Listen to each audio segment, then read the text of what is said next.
Hello everyone and namaskar. Welcome to the another episode of Science Heroes. This is the series where we bring amazing stories of inspiring heroes from different branches of STEM. And today in this video, we have a guest from the physics education. So this video will be about physics.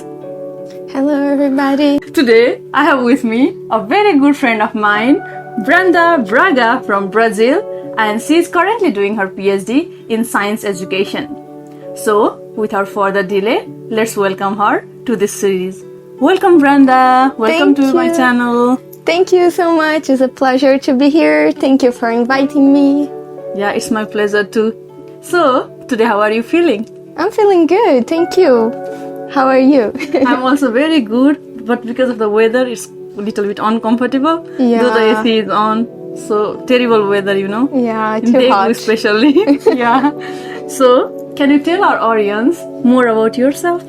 Yes, of course. Hello everybody. My name is Brenda. I am originally a physicist. Wow. But after my bachelor degree, I decided to pursue a master's degree in science education. Actually, since my bachelor degree, I was more interested about education. And then it just grew and I wanted to study more about that. Then I did my master's degree and now I'm doing my PhD. Before my PhD, I also was a physics teacher in Brazil, in a public school in Brazil, in my city. And that is my academic and work experience, basically. Wow, very impressive one. No, not that much, but I'm trying. So, as a kid in high school, what sparked your interest in physics education? Honestly, I think I always had like an interest for math and science. That was my favorite classes and I was interested in that. But in high school with physics it got a little bit hard. Like for everyone, people usually think, oh, you are so good in physics, you chose physics, but it was hard for me too. I think it's hard for everybody. For me too, it's so hard. Yeah, and I remember even once that I was at home doing my homework and I couldn't solve this physics problem and I cried. I was like, oh, I'm so dumb, I'm so bad at study, why cannot I do it? But eventually I just got even more my interested, you know, like when you cannot do something at first try and you really want to. You have some like inspiration with that, right? Yeah, so I was, after finishing, at the end of high school, honestly, I was not sure about what to do, and I think sometimes we put so much pressure on teenagers to know what is right for them at such a young age. But I decided to try physics, and I was like, oh, if I do not like, I can change it later, why not? And it's not like a life contract or anything. Life contract. So I was like, okay, I'll try it, let's see how it goes. And I fell in love for that at my first week, especially because of this visit in this interactive science museum that we had in our university. And our professor took us there to visit in the first week of my bachelor degree. And I was amazed by that. I'd never been in a space like that, and everything we could touch, we could interact. There was a lot of physics experiments, and I was impressed. I was like, oh, this is so cool.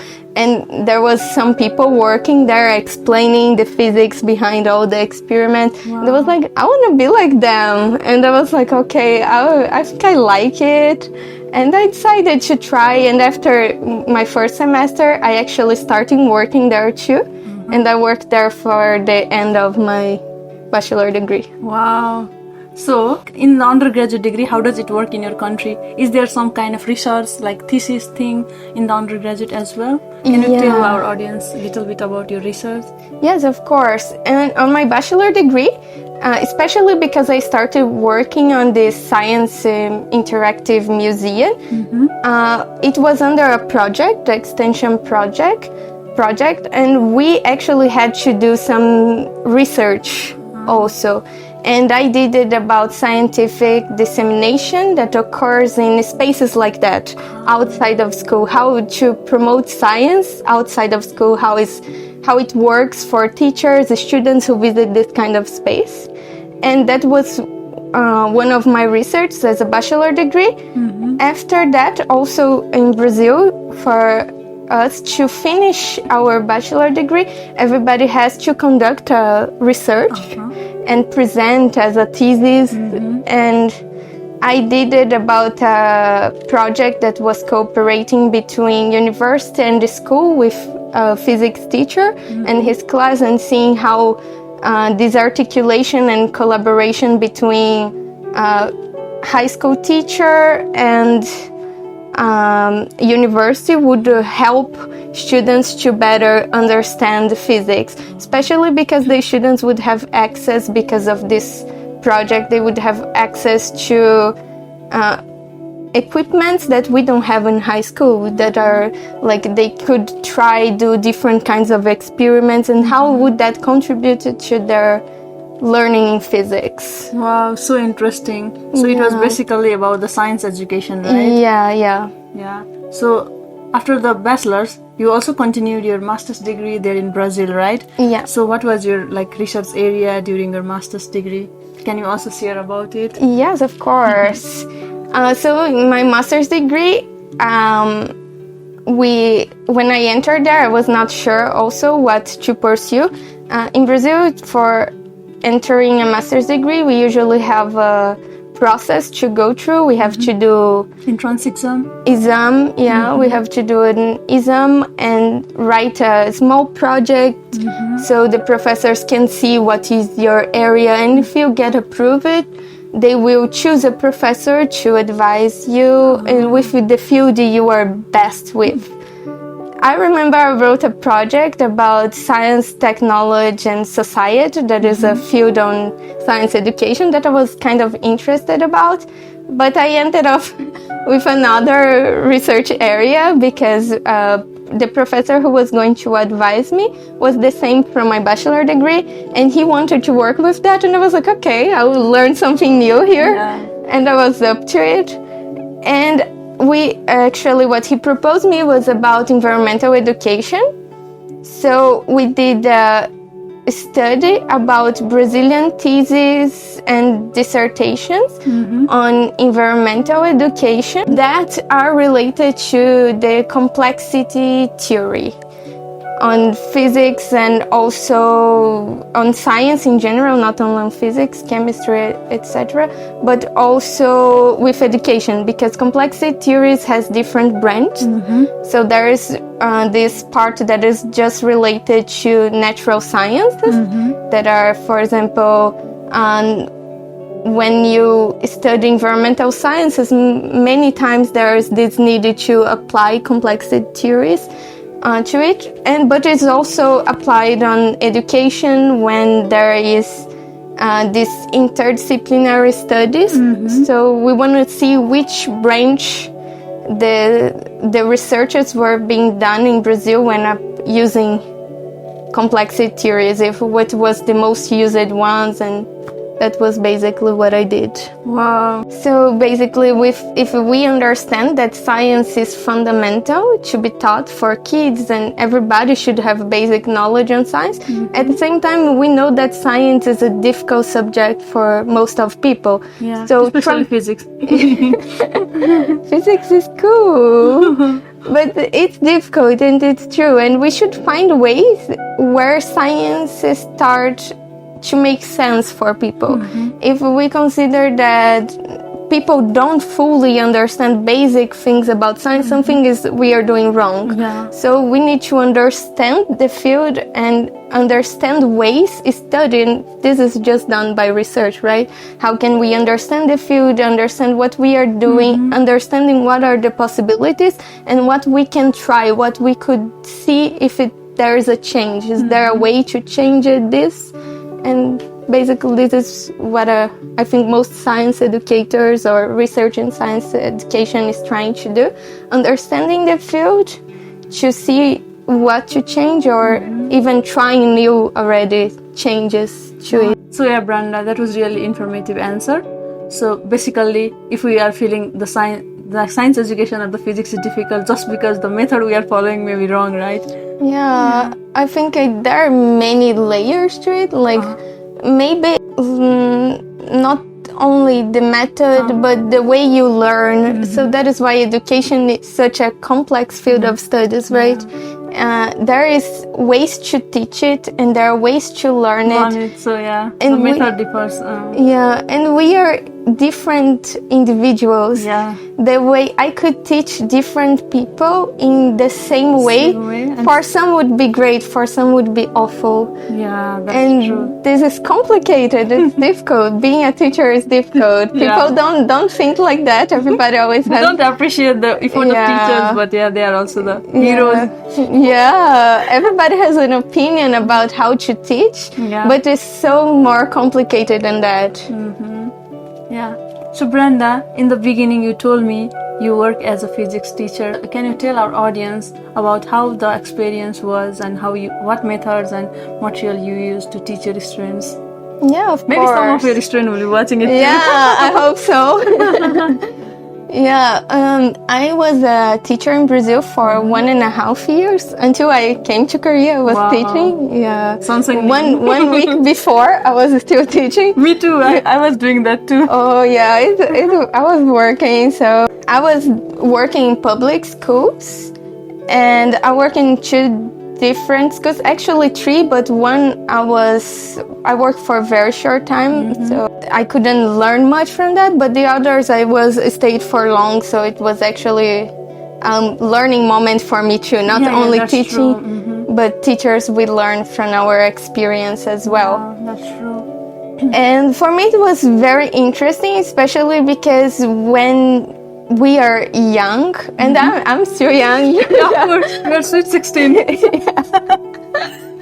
But when you are a young teacher, you are full of hopes and dreams. I don't know, I cannot speak for everybody, but for myself and the people I know, we go teaching with this hopes and dreams. We want to change the world. I want to change the world. I was like, yeah, I'm gonna, and it will be amazing. Everybody will love my class. Everybody will learn because I'm gonna be great. Students are watching. Yeah. And then you get there and you see the problems. It's not exactly like that. It's not that people shouldn't be hopeful, and especially young teachers out there that are hearing me. You should always be hopeful, but it's a reality shock a little bit, especially in public schools. I would say that I don't know the reality about other countries, but in Brazil I had class with 45 students. So it's hard to teach 45 people. And it's complicated. I think that, for example, one thing that I learned is that we kind of know it in theory, but living it, giving it practically.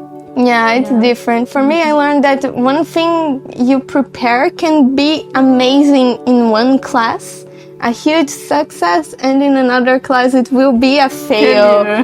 And you cannot let it upset you that much. You should learn from that. Okay, this way doesn't work here. I should try different ways and know your audience. I would say there are different classes. There are different students, but also different classes. Some classes, they are more interactive with the teacher. Other classes are more shy. They don't talk that much. Some classes like it more active learning. Others are more like passive learners. And learning your audience and preparing things that work for that public, I think is fundamental. In my classes, I try to diversify the best I could with the resources I had. That wasn't much. Many things in my teaching experience, I bought it with my own money to use with my students. So I use it to do experiments with them, like using low-cost materials. You can do a lot. I think every physics teacher I know, they are good at making something out of nothing. So we can have a piece of paper and teach gravity, and it works. So I usually would try some different kinds of experiments, some that I would be doing and the students would just observe, others that students would be more active. I also would try teaching some conceptual parts of physics too. I think this sometimes is a bit neglected for the students, and that is also where I think that people think physics is too difficult, because many times we approach it very mathematically and doesn't work for many students.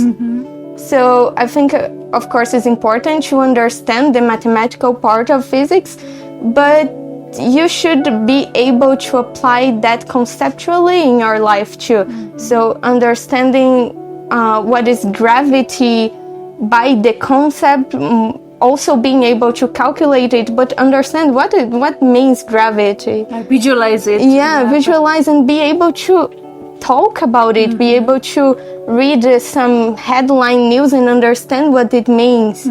What it means when they say that gravity is different in different planets. Why? What does that mean? Understand the meaning of scientific terms besides learning how to calculate that. Because by the end of the day, most of students we teach, they're not gonna become physicists. That's true. Yeah. So they should be at least able to understand basic knowledge on physics to use in their lives. And it can be in different ways. Like there are many daily life things that use physics, and I hope that some things stay for them and that they can learn from that. And other things also, just reading news on TV or journal, newspaper, something related to science, and being able to understand that. I think school should serve the purpose of giving students and people tools to understand their life, the planet they live on, and understanding news, things, being able to discuss with people different topics. Sometimes I think school lacks on it. Like for many students, there is this space between school knowledge and life knowledge, and those things don't come together. And my aim, at least as a physics teacher, is to put those things together, make the school knowledge be part of their life knowledge.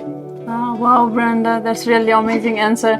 I think from your answer, I can see that you are really an amazing physics teacher. Oh, I don't know about that. I think your student will also agree to my statement. They will comment in the comment section below. Yes. So, yeah, we can see it later. Yeah, I hope so. If there is any student of mine that are watching this, comment. Yeah, do comment. And also, please, subscribe. Yeah, please. Maybe one day Brenda will be starting YouTube too. So we can support her too one day. Yeah, I don't know. Yeah, if you were start, then comment section. Comment the comment section and comment below. So we'll support you. Yeah, okay. Okay. So Brenda, as you were working as a physics teacher there, like as an amazing physics teacher, so how did you decide, at what point you decided that you wanted to go to South Korea, apply GKS, and continue your PhD in physics education? That is a really good question, I actually maybe not always, but I knew that I wanted to do a PhD for sure. But right after finishing my master's, I wanted to have a break a little from research. I think every graduate student know that it's hard. Master's degree is hard, it's stressful. And I wanted a little break of this, but I knew that eventually I wanted to pursue a PhD, yes. So after finishing my master, I was like, okay, I want to have some little time. And I was like, I'll work. I think working is also, especially because I'm studying education, I should have at least some practical knowledge, because one thing is studying, researching it, but other thing is trying to apply that in a real life situation. And then I wanted to have also this practical experience. So I started working. And to come to Korea specifically, I always was curious about South Korea since my bachelor degree. I was interested in Korean dramas. Wow. Yeah, and I was like, I want to visit that country one day. But for me and my family, we are not rich people, and being a teacher in Brazil, I think Brazilians watching it can agree with me that we don't make a lot of money, and Korea is very far. I was like, oh, I should take this opportunity, see if there is a possibility of studying with scholarship, and I can visit the country and at the same time do a thing that I really want to do. And I think it will be also great for my curriculum to have a study abroad and everything. And then I researched, actually, I just searched on Google, Ph.D. scholarship, South Korea.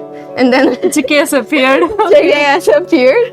And that was how I got to know about GKS. Then I studied the guidelines and everything and prepared myself for that. So for Brazil's case, how many seats are there for GKS? There are 13, I think. If I'm not mistaken, or it's 14. I know that it's 6 from embassy and 6 direct with university.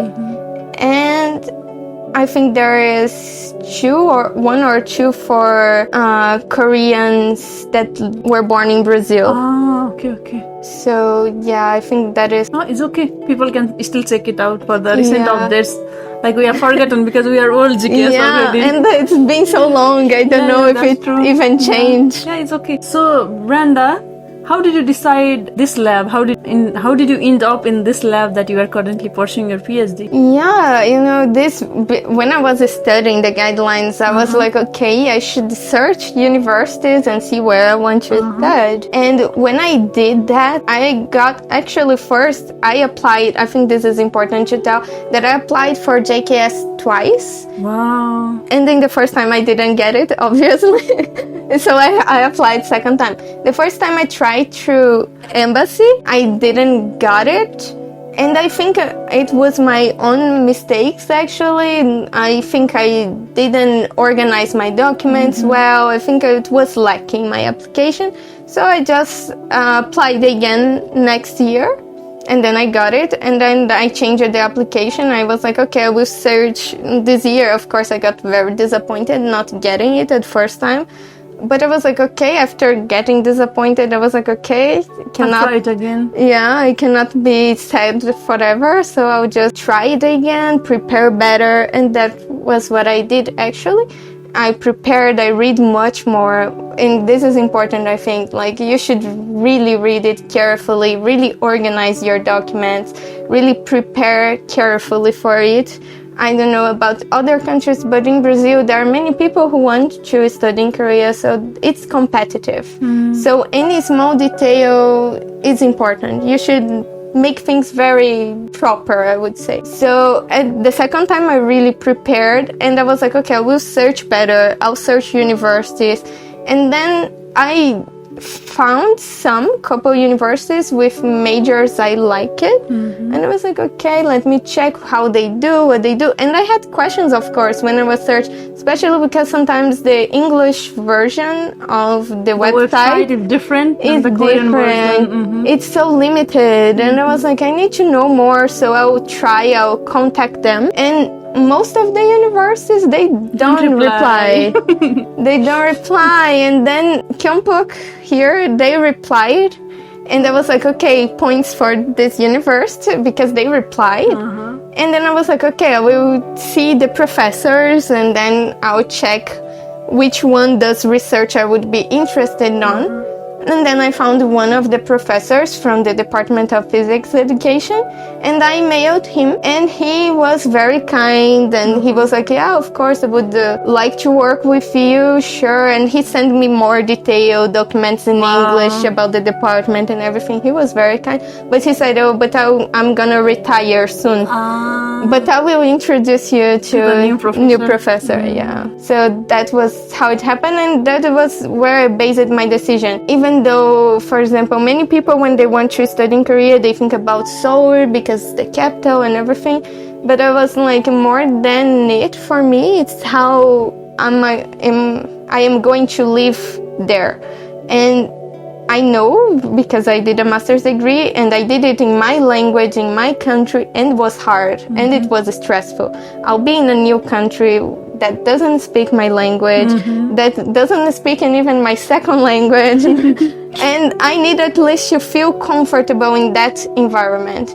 And this university at least gave me this impression that they were helpful, that they were willing to really take me as a student, and I would be having at least academically decent life here. That I would minimize the possible stresses that would come, that I knew it would come, because there's no way. Even if you do in your own country, you'll be stressed. So I wanted to minimize it as much as I could, and that is why I decided to come great here. answer and great motivation too, because like you applied twice. I didn't know this fact before. Oh, really? Yeah, so maybe it's an inspiration to many people who are depressed because they were not selected in the first place. So if you keep on trying, if you are really motivated, then there is always a chance that you'll be selected. Yeah, we cannot give up in the first no, you know, like it doesn't mean much. I think it's kind of heartbreaking because we feel that we are not enough, but it doesn't mean any of this, you know. It is not the end of the world. Yeah, it's not. And not only the Korean scholarship, there are several other scholarships also that we can always try. So never give up, guys. Just give it a try. Keep trying, and one day you'll be successful. Yeah, I think there's no one, I'm sure that there's no one you admire out there that never failed at something or never failed once, you know. There's no such a story.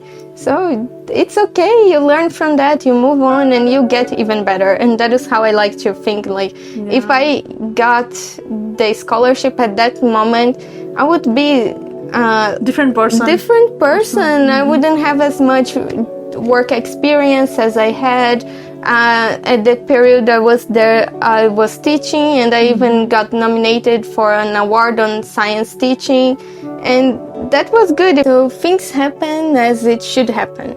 Yeah, thank you. Well said. Yeah, you are also the inspiration to many of the students who are watching you right now. You are a real science hero. Oh, thank you. Brenda, so in your PhD degree, you are pursuing here in South Korea, away from your home country, where you were used to doing things in your country. So yeah, how is the physics teaching learning experience difference in Korea compared to your home country? On graduate scenario. I think it's very different, I would say. First thing, I think that in Brazil, maybe different universities are different, but when I did my master's degree, there were a set of subjects that we had to choose. It was mandatory to everyone. And here there's no such a thing. We can choose whatever subjects we want. But in my department, for example, I have to take part of my subjects in physics and part in science education related.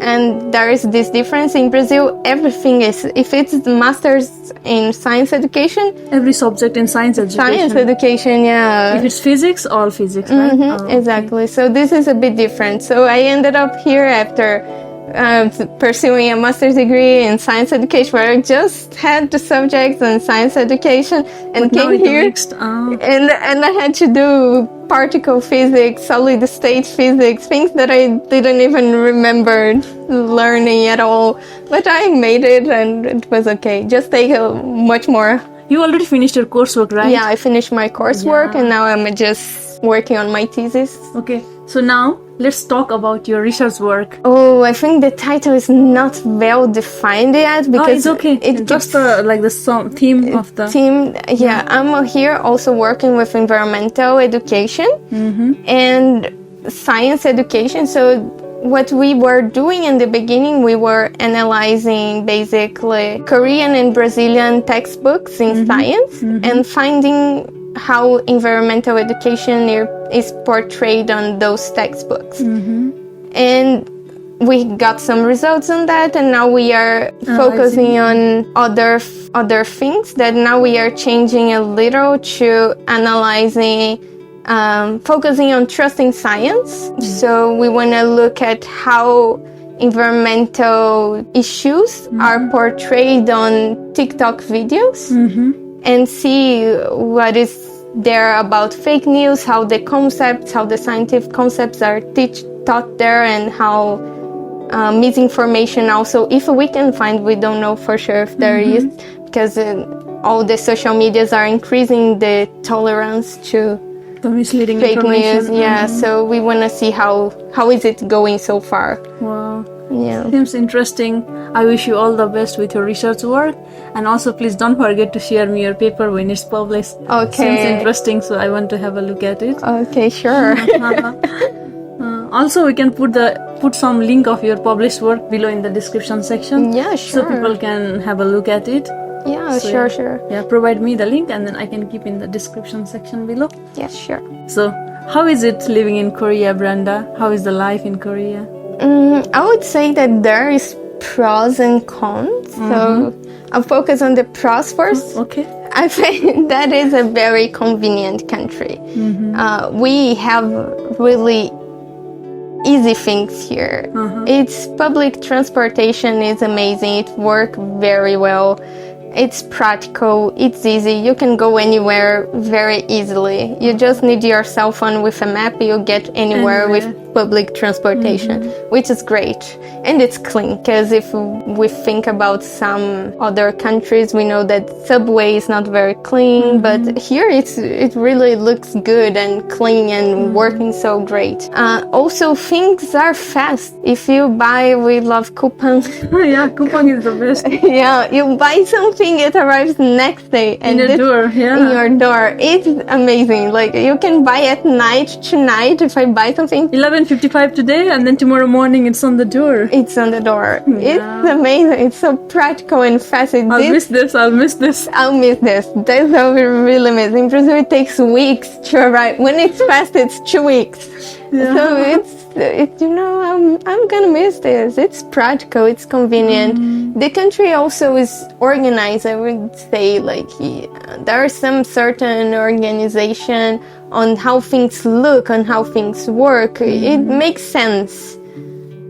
But it's difficult there's the difficult parts. Like, of course, we are foreigners and things are difficult for us more than other people. We are in a country and of course we came here because we want and we should learn the language. But this is, like, for me, it's my third language. For some people, it's the fourth, fifth language. So it's hard to live in a country that do not speak your language. And even if you speak the language, for me, for example, I speak a little bit of Korean, of course, in intermediate level, but all my classes, except one that was not from my department, all the classes from my department, they were in Korean. So even if you speak a language, you are learning such specific topics in a language that is not your first or second language, is a language that you are not fully dominant. So this is hard. This can be a little bit demotivating, I would say. So this was hard for me. I think here also, I think this is not about the country itself, but about any other place on the planet. If you are not in your country, it's a bit lonely. Yeah. And you will make friends, of course. Like, I made great friends here, but still, I heard it from another friend and, like, that living abroad is like constantly saying goodbyes. Because you will make friends, but they will go.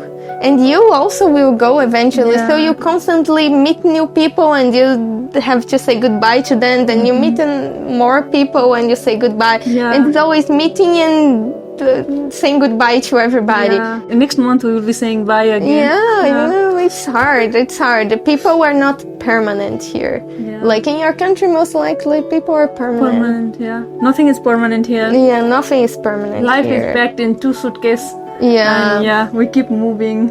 We keep moving. So this is not about Korea itself, but for anyone who is planning to live it's in abroad. general about the life in abroad. Yeah, you will feel lonely from time to time. I'll miss you, Brenda. I'll miss you too. Don't go. We'll meet somewhere in other countries, okay, soon. Yeah, hopefully. I hope Finish so. your PhD and come for postdoc in the country. I'll be doing my PhD, okay? Okay, I'll think about that. The deal. Okay. Okay. So, Brenda, is there any cultural shock in Korea for you when you first arrived to Korea? There are some cultural things. I think even it were things that I knew and I was kind of expecting, but living it is a whole different thing.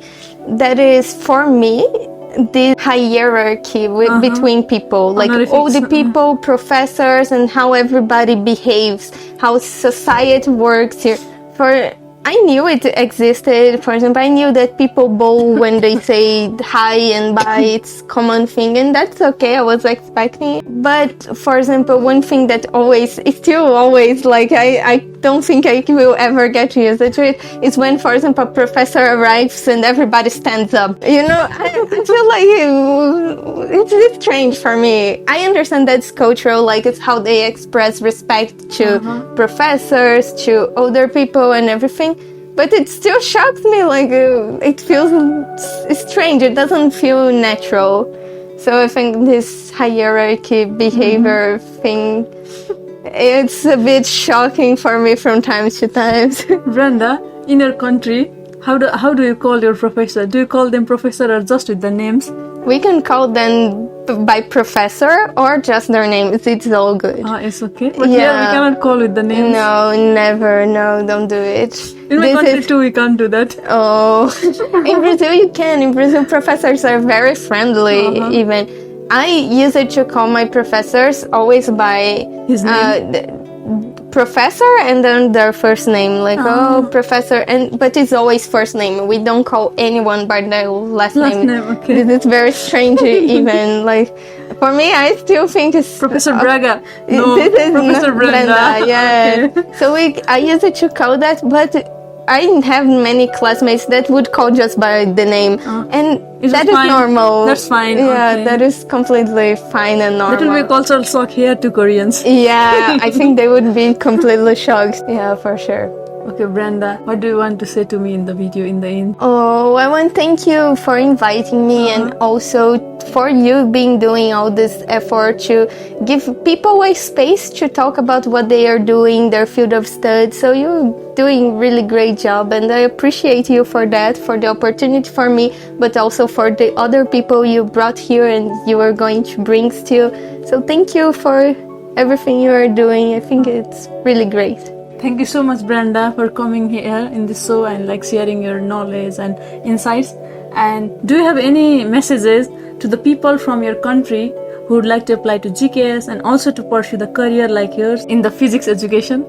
Yes, of course. For those who want to come and apply to JKS or any other scholarship, or even without a scholarship, want to come to Korea, I would say to know your university, study, research, do your search, know the place you are going, try to find as many information you can. As it happened to me, don't give up at the first try. Maybe it wasn't to happen at that time and there was another better time for you. So don't give up and keep trying, study hard, and everything will be alright. Thank you so much, Brenda. Oh, thank you. It was a pleasure. Thank you so much for coming here to my channel. I hope to see you again in another episode as well, if possible in future. Okay, when you'll be a great scientist in physics. So, I hope so. Thank you so much, everyone, for watching this video till this end. In the next video, I'll be bringing another hero from next branch of STEM. Till then, stay safe, stay productive, and keep exploring the wonders of science. Thank you. Dhanyavad. Namaskar.